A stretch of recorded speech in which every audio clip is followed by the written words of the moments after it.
नाजरीन, आज की वीडियो में हम आपको 7 जवान बहनों और कुत्ते के किस्से के बारे में बताएंगे, इसलिए वीडियो को आखिर तक लाजमन देखिएगा। बहुत ही पुराने जमाने का किस्सा है कि मुल्क ईरान में कालीन का कोई सौदागर रहता था। उसकी 7 बेटियां थी, बेटा कोई नहीं था। उसकी बीवी मर चुकी थी। उसने दूसरी शादी इसलिए नहीं की थी कि सौतेली माँ न जाने बच्चियों के साथ कैसा सलूक करेगी। सौदागर अपनी बच्चियों के साथ एक बहुत बड़ी हवेली में रहता था। उनका एक और साथी भी था और वो था एक कुत्ता जिसका नाम जन्नादा था।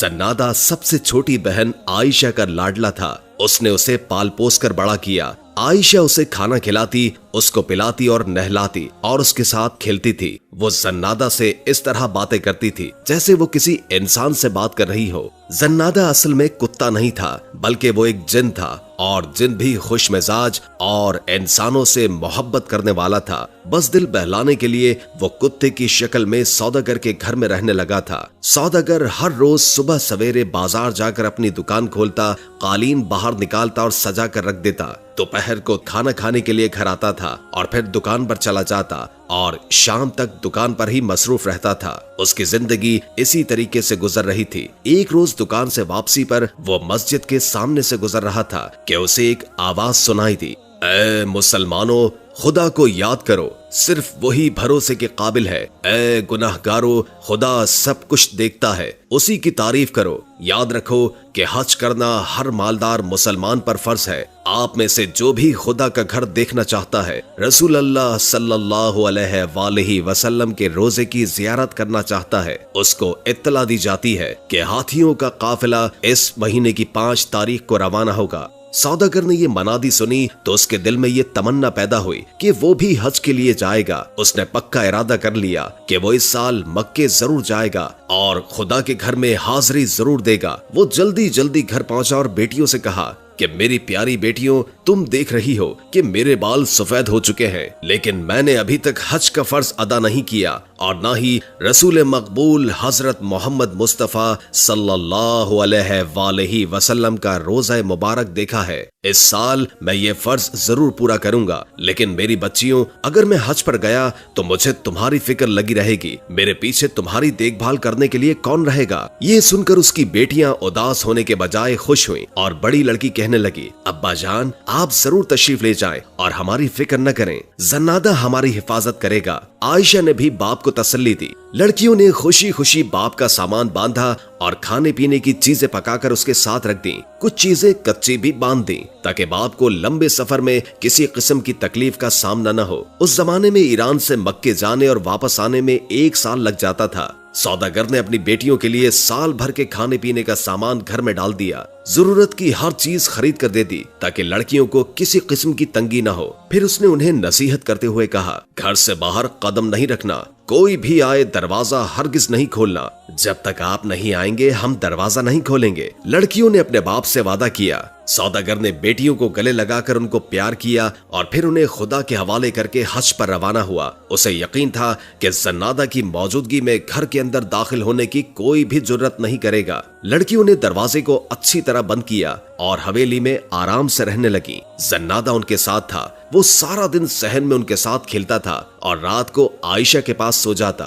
कई हफ्ते इसी तरह गुजर गए। एक दिन दरवाजे पर जोर जोर से 3 बार दस्तक हुई। फिर एक औरत की आवाज आई, दरवाजा खोलो। सातों बहनें दरवाजे के पास जमा हो गईं और पूछा कि कौन है आप? बाहर खड़ी औरत बड़ी नरमी से बोली, प्यारी भांजियों, मैं तुम्हारी खाला हूँ, तुम्हारी अम्मी की सगी बहन। आयशा ने फौरन कहा, मेरे ख्याल से आपको गलत फहमी हुई है बड़ी बी, हमारी तो कोई खाला नहीं। हमारी अम्मी जान हमारे अब्बा जान की तरह अपने माँ बाप की अकलौती बेटी हैं, इसलिए हमारी ना तो कोई खाला है और ना ही कोई मामू। अब्बा जान के सिवा हमारा कोई रिश्तेदार नहीं, अलबत्ता खुदा है जो सबका है। अहमक लड़की, औरत ने बाहर से जवाब दिया, तुम तो उस वक्त पैदा भी नहीं हुई थी जब मेरी शादी हुई और मैं अपने माँ बाप का घर छोड़कर परदेश में चली गई। बड़ी प्यारी बच्चियां हो तुम, शाबाश, दरवाजा खोलो। देखो बहुत देर हो गई है और बाहर इतनी तेज धूप है कि मेरा भेजा पिघल रहा है। कोई साया भी नहीं है कि इसके नीचे खड़ी हो जाऊं। बड़ी अच्छी हो तुम, जल्दी से दरवाजा खोलो। थोड़ी देर आराम करके तुम्हें मजे मजे की कहानियां सुनाऊंगी, दूसरे मुल्कों के बारे में बताऊंगी, तुम्हारी अम्मी और नानी के बारे में बताऊंगी। बहनों ने एक दूसरे की तरफ देखा और फिर मशवरा करने लगी। नहीं, हरगिज नहीं, आयशा ने कहा, खुदा के वास्ते दरवाजा न खोलना। मुझे यकीन है कि ये औरत हमारी खाला नहीं है। अगर ये सचमुच हमारी खाला है तो भी हमें दरवाजा नहीं खोलना चाहिए, क्योंकि अब्बा जान ने सख्ती से मना किया था। और आप ये भी जानती हैं कि जो अपने माँ बाप का कहना नहीं मानते वो बड़े बदनसीब होते हैं। जन्नादा पास ही खड़ा था, वो एकदम भौंकने लगा। यानी मैं जन्नादा हूँ, आप सबका रखवाला हूँ। जो कोई भी आपको नुकसान पहुँचाएगा मैं उसकी बोटियां कर दूंगा। कुत्ते की आवाज सुनकर नकली खाला वहां से खिसकती हुई बोली, कितनी गंदी बू आ रही है इस कुत्ते से। जन्नादा जिन था, इसलिए वो बुढ़िया की आवाज से ही समझ गया कि वो कौन है। असल में वो चुड़ैल थी। जन्नादा को मालूम था कि वो बच्चियों को खाने के लिए आई है, और चुड़ैल भी ये जानती थी कि जब तक ये जिन बच्चियों की निगरानी कर रहा है वो उन्हें नहीं खा सकती, क्योंकि कुत्ते जिन, भूतों और चुड़ैलों के जानी दुश्मन होते हैं। सारी रात चुड़ैल घर के इर्द गिर्द मंडलाती रही। रात के वक्त वो अपनी असली शक्ल में घूम रही थी। लंबे लंबे तेज दांत, बाल ऐसे कि जैसे सांप कुंडली मारे बैठा हो। वो जोर जोर से चीख रही थी, इस घर में 7 छोटी छोटी लड़कियां हैं, कल मैं इन सबको चट कर जाऊंगी। कुत्ता सारी रात भौंकता रहा। मैं भी जन्नादा हूँ, इन बच्चियों का रखवाला हूँ, इनका तू बाल भी बीका नहीं कर सकती। अगले दिन फिर चुड़ैल औरत के भेष में आई और दरवाजा खटखटा कर बोली, प्यारी भांजियों, दरवाजा खोलो, मैं तुम्हें देखकर आंखों को ठंडा करूंगी। मेरी मरी हुई बहन की निशानी हो तुम। देखो, मैं तुम्हारे लिए देश देश के तोहफे लाई हूँ। जब चुड़ैल ने ये कहा तो बाकी 6 बहनें दरवाजा खोलने के लिए दौड़ी। नाना, आयशा ने चीख कर कहा, हमने अब्बा जान से वादा किया था कि उस वक्त तक दरवाजा नहीं खोलेंगे जब तक कि वो खुद ना आए। और फिर हमारा कुत्ता जन्नादा सारी रात भौंकता रहा है। वो हमें बता रहा था कि ये औरत एक चुड़ैल है। आयशा ने अपनी बहनों को बहुत मना किया, उनको बहुत रोका, लेकिन बहनों ने गुस्से से उसे परे धकेल लिया और बुरा भला कहने लगी, तुम तो बेवकूफ हो, तुम और तुम्हारा कुत्ता दोनों।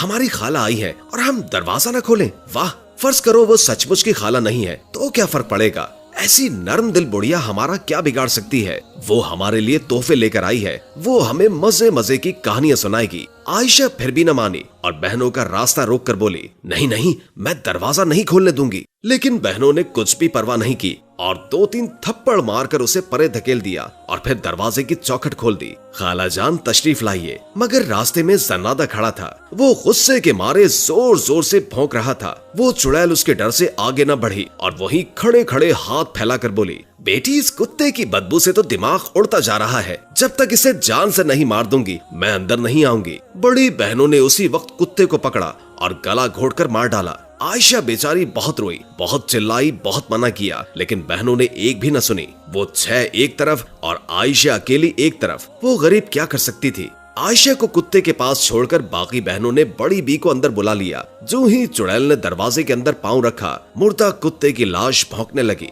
बुढ़िया फिर पीछे हट गई और बोली, तौबा तौबा, मरे हुए कुत्ते से तो और भी बुरी बू आ रही है। मैं तो अंदर नहीं आऊंगी, पहले इस कुत्ते को जला दो। बड़ी बहनों ने फौरन कुत्ते की लाश को जला दिया। आयशा उन्हें न रोक सकी, लेकिन जब आग अच्छी तरह बुझ गई तो कुत्ते की राख समेटकर रुमाल में बांध ली और अपने पास रख लिया। फिर अलग बैठकर अपने प्यारे कुत्ते को याद करके रोने लगी। बहनों ने बुढ़िया के लिए अच्छे अच्छे खाने तैयार किए, उससे मजे मजे की बातें सुनती रहीं। दिन के वक्त तो बुढ़िया लड़कियों के साथ हंसती और बोलती रही जैसे सचमुच की खाला हो। उसने लड़कियों को तोहफे भी दिए, लेकिन जब रात हुई तो वो अपनी असल शक्ल में आ गई। उसकी आंखें अंगारों की तरह चमकने लगी, छुरियों की तरह तेज और लंबे दांत बाहर निकल आए, बाल सांप की मानन फनकारने लगे, हाथ तेज नाखूनों वाले बन गए। वो बेचैन होकर इधर उधर टहलने लगी और चीखने और चिल्लाने लगी, इस घर में 7 बहनें हैं, मैं आज इन सबको खा जाऊंगी।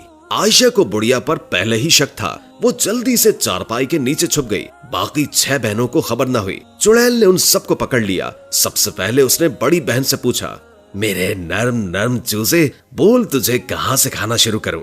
मेरे सर से खाना शुरू करो। क्योंकि उस अहमक ने आयशा की बात न समझी, बड़ी बहन ने जवाब दिया। बुढ़िया ने मजे लेकर बड़ी बहन को खाया। फिर इससे छोटी बहन के पास गई और बोली, मेरे नर्म नर्म चूजे, बोल तुझे कहाँ से खाना शुरू करूं? पहले मेरे अहमक हाथों को खाओ, क्योंकि उनसे मैंने आयशा को मारा था। दूसरी बहन ने जवाब दिया। चुड़ैल उसके हाथों की हड्डियां चबाने लगी। जब सारी लड़की उसके पेट में चली गई तो उसने तीसरी लड़की से पूछा। लड़की ने जवाब दिया, पहले मेरे कानों को खाओ, क्योंकि उन्होंने आयशा की एक न सुनी।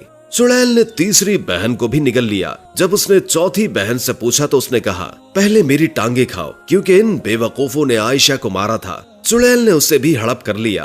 पांचवी बहन ने कहा कि पहले मेरा मुंह खाओ। जब आयशा मुझे दरवाजा खोलने से रोक रही थी तो उसे ये बुरा भला कह रहा था। चुड़ैल ने उसे भी चट कर लिया। अब उसने छठी बहन से पूछा तो वो बोली, पहले मेरी आंखें खाओ। उन्होंने ये नहीं देखा कि आयशा दरवाजा खोलने से क्यों मना कर रही है। चुड़ैल उसको भी हड़प कर गई। अब वो सातवीं बहन की तलाश में इधर उधर देखने लगी। हर कमरे में गई, सहन में ढूंढा। आखिर उसको मालूम हो गया कि आयशा चारपाई के नीचे छुपी हुई है। मुझसे बचकर कहाँ जाएगी? बोल तुझे पहले कहाँ से खाऊं? आयशा मुंह से एक लफ्ज न बोली। उसने चुपके से पोटली निकाली जिसमें जन्नादा की राख थी। उसने पोटली चुड़ैल के मुंह पर दे मारी। ऐसा लगता था जैसे राख का हर जर्रा जन्नादा बन गया और भौंक भौंक कर कह रहा है कि मैं जन्नादा हूँ, इन लड़कियों का रखवाला। जो कोई ने नुकसान पहुंचाएगा मैं उसकी बोटियां नोच लूंगा। चुड़ैल डर के मारे दरवाजे की तरफ भागी। वो चीख रही थी, मुझे जाने दो, मुझे जाने दो, ये कुत्ता मुझे मार डालेगा। लेकिन कुत्ते की राख भौंके जा रही थी। मैं जन्नादा हूँ, मैं जन्नादा हूँ। इन आवाजों ने चुड़ैल के जिस्म में आग लगा दी और वो तड़प तड़प कर मर गई। आयशा चारपाई के नीचे से निकल आई और घर का दरवाजा बंद करके ताला लगा लिया। फिर ये ताला उसने उस दिन खोला जब उसके अब्बा जान हज से वापस आए थे। उम्मीद है कि आज की वीडियो आपको अच्छी लगी होगी। अगर वीडियो अच्छी लगी हो तो लाइक करके हमारे चैनल को सब्सक्राइब कर दें और कमेंट बॉक्स में कमेंट करके अपनी आरा से भी आगाह करें और बेल आइकॉन को क्लिक कर दें ताकि हमारी नई आने वाली वीडियोस का आपको पता चलता रहे। अगर जिंदगी रही तो एक और वीडियो के साथ इंशाअल्लाह हाजिर होंगे। अभी हमें इजाजत दीजिए। अल्लाह हाफिज।